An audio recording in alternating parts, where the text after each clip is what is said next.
Hey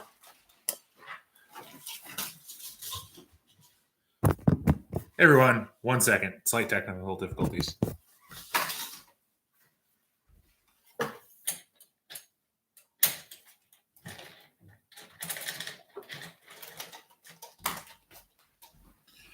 Okay.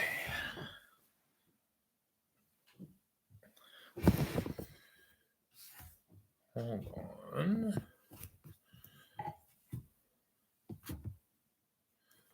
All right.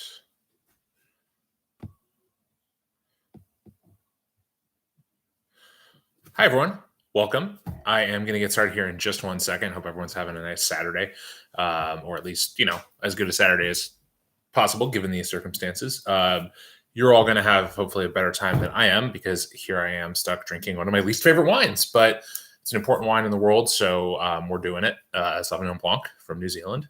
And I just wanted to mention real quick before we get any deeper into this, if you are watching and have not subscribed on the YouTube channel for this, please do. It helps me out a little bit in terms of unlocking some functionality and things like that with more subscribers, but no big deal. Obviously, if you've already done it, which most of you probably have, because there aren't very many of you, and I have like 13 subscribers, so sweet. Yeah, so let's go ahead and dig in right now. If you may have seen on social media, I have Cloudy Bay Sauvignon Blanc 2019 vintage from Marlborough in New Zealand. And so this is going to be kind of part about New Zealand Sauvignon Blanc specifically, also just a lot about Sauvignon Blanc in general. And I wanted to start with kind of talking a little bit about where we find Sauvignon Blanc. So obviously New Zealand is one place that is particularly well known now for Sauvignon Blanc. But I would say that the homeland of it in a lot of ways is France, and in particular the Loire Valley. The specific appellation of Sancerre is particularly well known for Sauvignon Blanc and has been kind of the, let's say, the apex of the style or of the variety for a long time. It's also grown in pretty vast quantities in Bordeaux. So kind of if you go sort of due south from Sancerre, southwest a little bit. And there it's used to make a whole host of wines, some of which are pretty similar to Loire Valley Sauvignon Blancs in that they're relatively light and crisp. But the sort of best ones from the area are made blended with a variety called Semillon and then often aged in some amount of oak. And they present sort of a different approach to Sauvignon Blanc in a different style. You get some of the same characteristics, but definitely that blending and the oak aging can have a pronounced effect on the wine. And so I'm not going to really talk about that because it's stylistically pretty different from what we're talking about here. But that said, beyond France and New Zealand, Sauvignon Blanc has also grown pretty much everywhere else in the world. So you certainly find Sauvignon Blanc in the United States, pretty much anywhere people are making wine. You find it in South America. You find it in Italy, actually, and especially in Northern Italy. You find it in Australia as well. You find it in South Africa. Pretty much anywhere that people are growing grapes, they're growing some amount of Sauvignon Blanc. And the reason for that, or the principal reason for that, and which is connected to kind of my distaste for it in some ways, is and Sauvignon Blanc is really a vigorous variety. So the French root of the word Sauvignon is wild, and Blanc is obviously the word for white. So the name means wild white. And a lot of that comes from the fact that just the vine itself is really, really vigorous. It produces a lot of fruit, and it just wants to grow and grow and grow. And that means that it's relatively easy to grow, and especially easy to grow in places that may not be suitable for a lot of other varieties. So if you think about New Zealand, a lot of New Zealand, especially like Marlborough, which is on the South Island, so further from the equator, so therefore cooler, pretty cold. Loire Valley in France, cold. Bordeaux, cold, but also has a lot of ocean influence because you're right next to the Atlantic. So a lot of that affects, a lot of that is means that varieties like Sauvignon Blanc do particularly well there, or at least do well, and other varieties wouldn't necessarily do as well. The downside to a really vigorous variety is, well, two. One is, in particular, something like Sauvignon Blanc wants to grow a lot of leaves and vine material and all this other stuff besides grapes. And so winemakers have to be, or grape growers have to be very careful to limit the amount of vigor that the vine is allowed to put forward. And if they're not careful, or even sometimes if they are, the wine can have this pronounced kind of green character to it that we'll talk about a little bit when we get to tasting the wine. And that greenness is a hallmark of Sauvignon Blanc, and it's, I think, particularly exemplified in a lot of New Zealand Sauvignon Blanc, and it's something I don't like. So that explains a lot of why I don't like the wine. It also, the other downside that goes kind of along with that in terms of a vigorous variety is you just get a lot of fruit. And if you are trying to make whatever wine, then a lot of fruit is good because you can make more wine from it. But if you're trying to make really quality wine, then you don't necessarily want abundant clusters and grapes in a growing season. Every vine and every variety has its own sort of happy place. And Sauvignon Blanc's happy place is definitely more fruit than something like even Chardonnay, let alone something like Cabernet Sauvignon. But the point is that vigorous quality is a defining feature of the variety, and I think comes through when you taste the wine, and it will when we get around to that. And before we dive too much more into it, I do want to kind of just set the scene as far as what we expect when we taste Sauvignon Blanc, in particular from New Zealand, but from other places as well. Fruit profile that we'll expect to find in Sauvignon Blanc is a lot of citrus, in particular things like grapefruit and lime, and that can be anywhere from very, very tart, almost bitter, almost like the pith of a lime or a grapefruit, all the way up to very ripe expressions, depending on the vintage, where it was grown, the style the wine was made in. We also would expect to find those green flavors that I mentioned. So on the nose, that'll most often be something like bell pepper, like green bell pepper, jalapeno even, grass. You might get two terms that, one fruit that I'm unfamiliar with, it's like a very British thing, gooseberry, which people throw around as a descriptor for this wine, but I've never had a gooseberry, so I don't know what the hell it tastes like. If you have, let me know in the comments. I don't think I meet very many people who are familiar with gooseberries. And then, like I said, sort of a grassy note is pretty common as well in these kinds of wines. Again, just getting back to that sort of green vegetal matter. Sometimes even things like canned peas or asparagus. Again, explaining maybe why I don't love this, like those don't sound appealing to me. And not that the wine has to taste and smell only like things I like, but that does help generally. The other things we would look for in these wines in general is a high level of acidity or high acid. And you'll notice that that especially comes through on these wines on the finish. There's going to be a lot of tartness and a general kind of a lighter bodied style of wine. Most Sauvignon Blanc made in New Zealand and in many parts of the world that are aiming for this kind of style are not going to use oak at all. Most of the wine is going to be made in stainless steel. And as a result, you're going to get a lot of like just lean, racy, kind of focused wine. And in some cases, I really like that style, but this is not it. So anyhow, I'm going to stop talking bad about the wine, I promise. Let's take a taste if those of you who have a Sauvignon Blanc with you.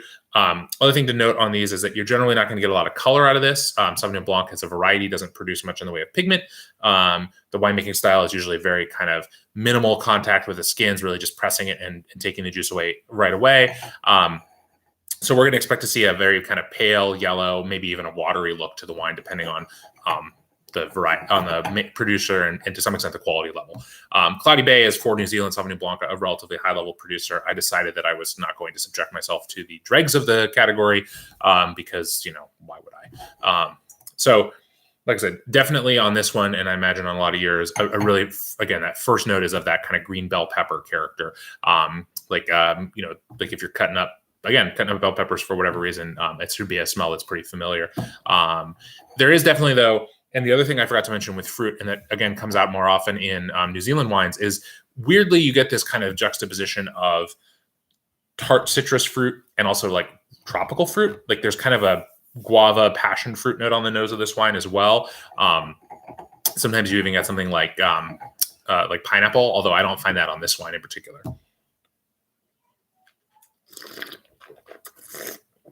Yep, tastes like New Zealand Sauvignon Blanc. All right, well, we'll choke that down over the course of the evening, I imagine.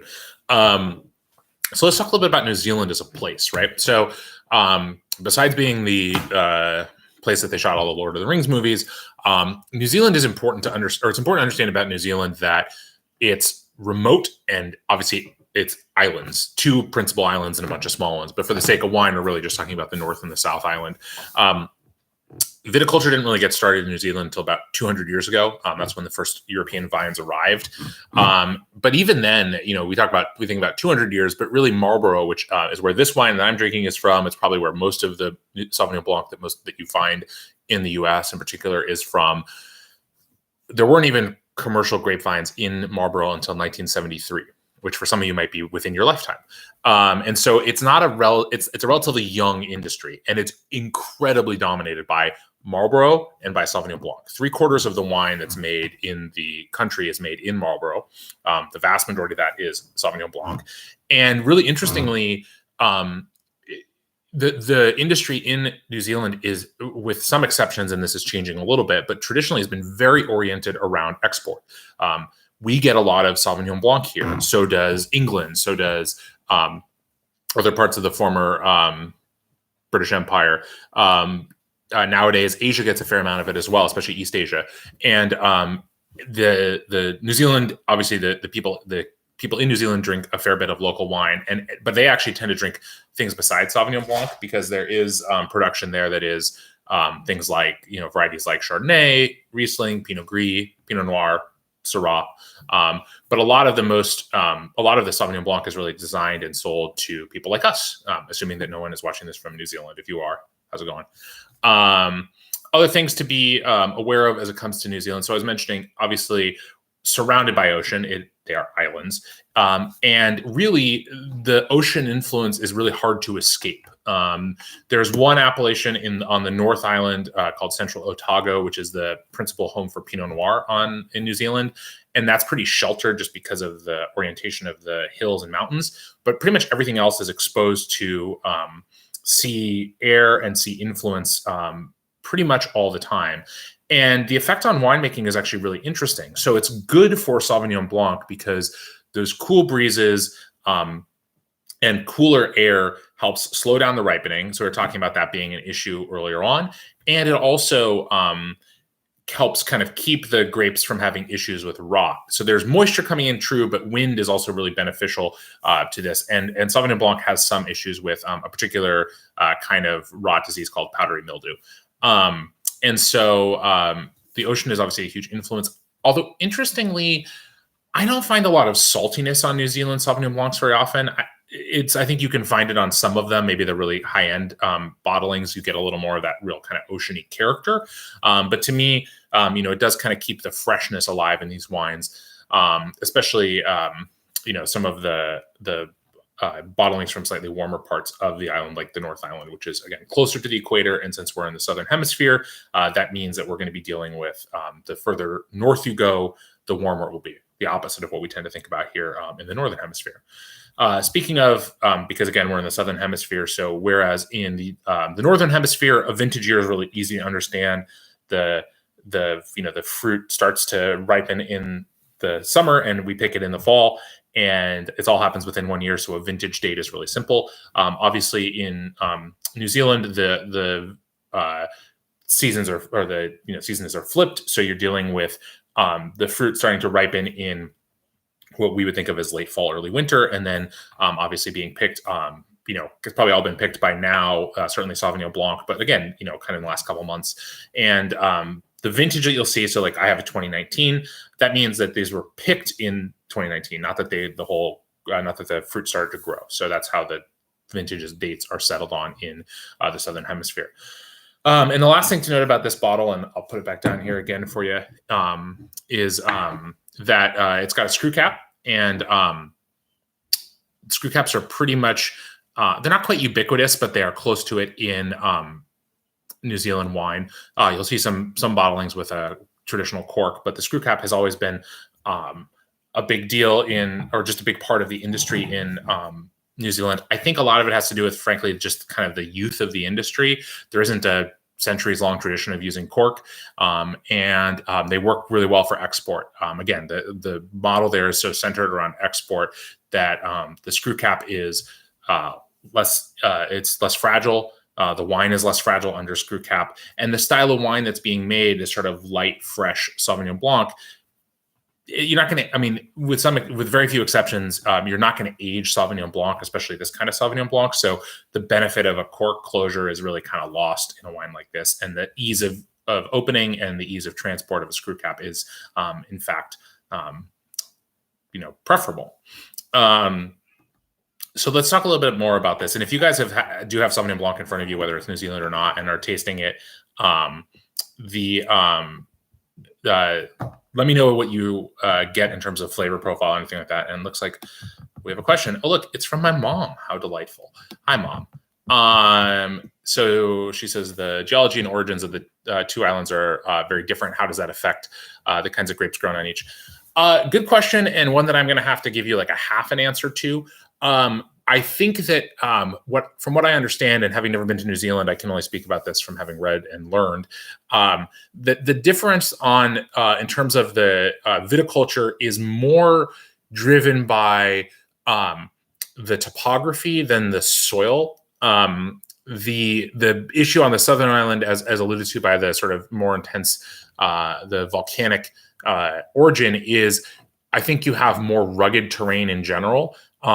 Which is good and bad. So slopes in general, hillsides and things like that are really useful for grape growing. It tends to be, for reasons that I'm not going to get into a whole treatise about grape growing here, but generally speaking, a lot of the best vineyards in the world are on hillsides. Grapes tend to do well on hillsides. But like I was saying, a lot of it has to do with on the southern island in particular. A lot of it has to do with also how exposed you are to the airflow, which is especially the southern island, is a lot coming up from Antarctica, so very cold. And if your vineyard is too directly, or if you were to plant a vineyard that is too directly in the path of that airflow, you might have issues ripening even something like Sauvignon Blanc. So you're looking for places that are at least somewhat sheltered. Again, the being islands, there's a lot of variability there, whether the wind is coming from the south and coming off Antarctica, or it's coming off the ocean. And therefore, like in the north, I think the far north of the island is far north of the North Island, is I think actually, from what I understand, kind of subtropical, and they're kind of too hot and humid for viticulture. So it's definitely, you kind of have to find a mix, find a sort of a mix there. Let's talk a little bit about the applicability of this wine in food pairings, because actually, despite kind of being critical of the variety, Sauvignon Blanc, even from New Zealand, does have some actually really useful applications when it comes to food. The most classic pairing, and it's more often the pairing with wine from the Loire Valley, but can also really be the case with these wines, is with fresh cheeses, in particular goat's milk cheese, but I find sheep's milk cheese works really well. And there's something about that sort of tang of especially like a fresh chev that works really well with the fruit character and the green notes in the wine. And I just love like a simple green salad with chev can be really delightful. We're entering that time of year for most of us where the sort of spring greens are coming in, and Sauvignon Blanc is also really nice with a lot of those things. So varieties or food pairings that can be tricky with a lot of other wines, things like I said, asparagus, peas, pea vines, all those kinds of really green vegetables, even something like an artichoke, can do pretty well with Sauvignon Blanc, whether, like I said, from New Zealand or from the Loire. And that brightness, the high acid character of the wine can work really well with again, the sort of, not that goat's milk cheese is that rich, but it's still a cheese. And so it's still going to have a little bit of that sort of that milk fat or going on with it. I also really think that it can be a really nice pairing with the right kinds of seafood. So there's a little bit of a tendency to say like, Sauvignon Blanc goes really well with fish, or even white wine goes well with fish, which is definitely not always the case. And with this, I would say you want to be mindful a little bit of the fruit character of the wine. So to me, Sauvignon Blanc, like from New Zealand, is a great pairing with things like sea bass. It goes really well with kind of mild white fish sometimes, like if you have even cod or something like sole. It also does really well with scallops, actually. I don't love it as much with other shellfish, but I think with scallops it does really well. There's something about the richness of the scallop that kind of supports the fruitiness of the wine. The other option, or another pairing option that I like as well, is to find like a real kind of like a, how would I describe it? Like a Thai curry or things like that, with a lot of those kind of green vegetables. I personally find it a little tricky to pair this kind of wine with something that's got a lot of spice, But like for me right now, with a not quite 2-year-old in the house, if we're getting Thai food, if I'm making it or we're ordering it, we're getting things without spice anyhow. So it actually works really well with those kinds of kind of vegetal flavors, like even the ginger note or things like that can go really nicely. And then the last option is, I think, the other possibility is you can kind of match this up with like a really almost like a green, again, kind of not too spicy, but like what am I thinking the word, like a chili verde, like a pork and verde sauce, like traditional Mexican cuisine. And again, there's that kind of tart citrus vegetal character that comes through in a salsa verde that works really well with this, even if like I said, you want to be a little bit wary with spice, because sometimes with spicy food you want something with a little bit of sweetness to kind of balance it out. But again, if you really like spice, that might not be an issue. But alcohol does accentuate spiciness a touch, so you often want a little bit of sweetness to balance it out, which you certainly won't get in these wines. Sauvignon Blanc, almost across the board, is going to be made in a dry style, so with little or no residual sugar. Couple of other things I wanted to touch on, and of course, if you guys have questions that you want to throw out there, let me know. For those of you who might like this wine and might like Sauvignon Blanc, but want some other things to explore that are sort of similar, I have a few recommendations as well. The first is a variety that's mostly grown in Austria called Gruner Veltliner, although you can find some people growing that here in the United States and a few other places, but Austria is really the home. And Gruner Veltliner I love because it has a lot of the same fruit character as Sauvignon Blanc. It has a same kind of grapefruity lime character. It has a lot of a green note as well. But to me, the thing that appeals to me about it is the green note in Gruner Veltliner is more like tarragon, fennel. It has a little more of a sweet herbal character as opposed to the kind of really assertive green pepper note. The other thing I would say is that with Gruner Veltliner, you have to be a little careful as well in terms of the really inexpensive side is actually going to be the green note can also be a little bit like vegetal, and again, like a watercress kind of thing, which again, I may or may not be objectionable. I don't mind it myself, but it's not my favorite. Another variety that's I think worth considering is a variety called Assyrtiko from Greece, most famously from Santorini, but it's planted a few other places in Greece as well.